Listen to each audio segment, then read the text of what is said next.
Happy Sabbath and welcome to Planting the Seeds 101 with Papa V, where we are saved by grace through faith. Therefore, we keep the commandments of God. Today we are on day 275, titled Drunk on Her Wine, and we are reading Revelation 18, verse 3. For all the nations have drunk of the wine of the wrath of her fornication. The kings of the earth have committed fornication with her, and the merchants of the earth have become rich through the abundance of her luxury. Revelation 18, verse 3. At the time this angel's message goes forth, all nations have drunk the wine of Babylon.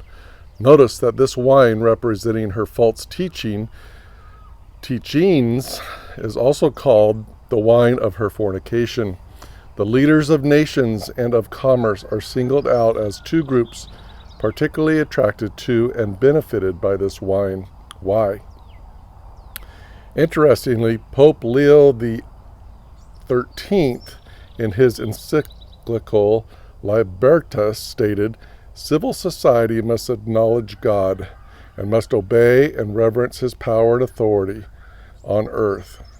This authority, according to him, is invested in that religion which alone is true, that is, Catholicism.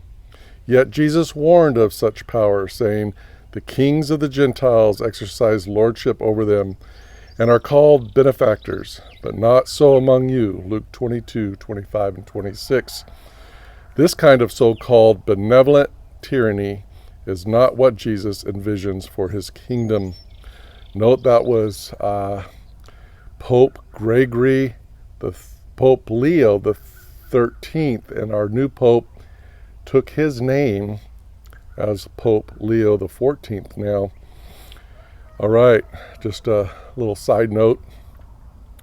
Similarly, the Roman Church maintains that all property ultimately has one common ownership on earth.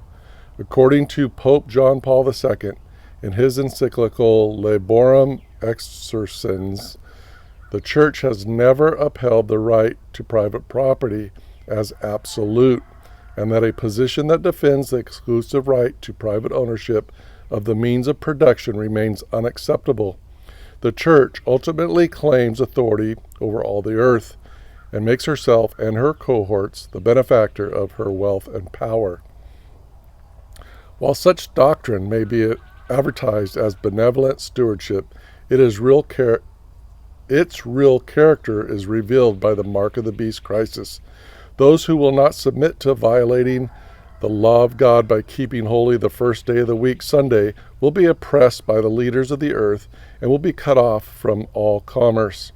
Satan's design as having total control is not the benefit of people, but rather the eradication of everyone who would be loyal to God.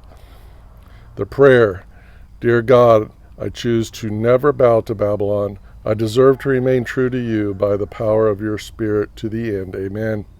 For further study, you can read Romans 11:4, Isaiah 1:21, and Revelation 21, verse 1. All right, you have a blessed Sabbath day, and thank you for listening.